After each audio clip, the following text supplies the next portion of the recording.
guys, Alec here from Climb Brothers Gaming, and today we're talking about team comps and if they actually matter. So there's a lot of pros obviously, but there's kind of a general consensus on what team comps are good. And from my personal opinion, I do say that they do matter, no matter how much you don't think they do. If you want to climb to master, grandmaster, top 500, you have to be willing to either play the meta or be better than the meta and know how to beat it. So the first team comp that we have here is a classic team comp, which is generally 3 tank, 1 DPS, 2 healers. Generally consists of Reinhardt, Roadhog, Zarya as the tanks, and then Soldier or Tracer or Genji as the DPS. Now, the DPS role can flex very drastically, especially on this current patch, because Genji's good because Ana gets to nano boost him, Tracer's good at getting the backline and killing the other healers, and Soldier's just straight up just does a lot of damage. And then the 2 healers for this team comp are generally Ana and Lucio. There are some teams that are running Ana and Zenyatta as well, because Zenyatta discords on tanks, because since you only have 1 DPS, the discord orb helps you get a lot more damage out. Then moving on to the more team focused team comps, as far as like how you want to work with your team, the one that's going to take the most skill and cooperation with your team is the dive comp, which is generally 3 DPS, 1 tank, 2 healers, and it's 3 DPS, and I'm classifying as defense heroes and attackers as DPS heroes. So the 3 DPS are generally Tracer, Genji, and Widowmaker. And Widowmaker seems like a weird pick for the dive comp, but I'll explain that more in a second whenever we get down to what the healers do for the team. So then the 1 tank is generally a Winston, or it can be a Reinhardt.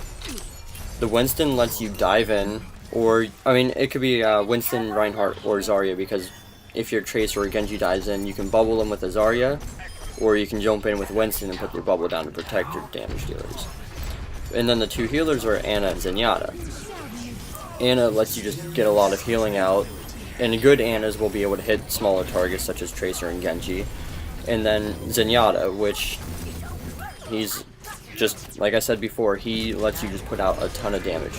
So what you want to do with this team comp is throw a discord on a target, have the Widowmaker sit back, get a headshot or 2, maybe get a pick, and then dive in. So you want to focus the discord targets, which is why I said this one relies a lot on teamwork and being able to cooperate with your team, because you need to know who's discorded and how fast to kill them. Like, being able to call out your discords is very huge for this team comp, and being able to get the picks as the Widow is also very big. And then we go to the very defensive team comp, which is like if you have to stall a point for 6 minutes or something on the first point. So the stall comp is generally 2 tank, 2 DPS, and 2 supports. And I'm saying supports because they're not both healers in this one. So the 2 tanks are generally Reinhardt because his shield's very strong right now. Zarya to protect your Reinhardt and to protect other key targets.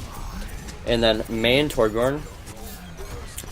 Mei lets you hold choke points and lets you stall on point a lot on first holds, well, and second holds, but so Blizzard's just very strong at holding a capture point.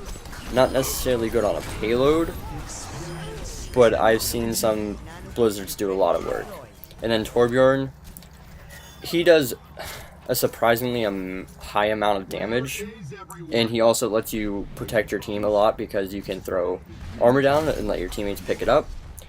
And in this team comp, you want to throw your armor to your healers. Well, your healers, since there's 2 supports. The 1 support is Symmetra. You probably guessed that already, but Symmetra lets you put turrets down, protect your Rein shield. By throwing your shield out, it takes damage off of your Rein shield, which lets you win the shield battles. And then she actually does quite a bit of damage as well, because her left click or right trigger on console, which is what I play on, lets you just melt tanks, which is surprisingly strong. And then the solo healer can either be Mercy or Ana. Now, there's two ways to play this team comp. You can go the armor and shield gen route, which just lets you have a lot of staying power, because it's an extra 150 health per character. And then in that case, you can just play the Ana to get the nano boost to be able to go offensive when you need it.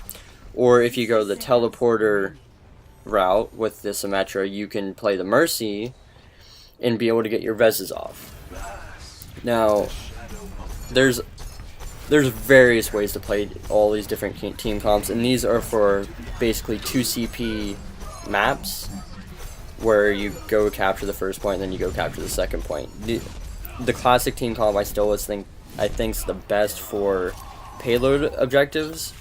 Well, also on payload objectives, the team comps are going to be a lot different. Like the dive comp is very strong on, say, Watchpoint Gibraltar, because the Widow can get up high, and then your Ana can sit on like one side of the room, and then your dive comp can just dive. Like the rest of you guys can just dive, and then since you're all diving and they're focusing on you, they're not going to pay attention to your Widow, and she can get free shots.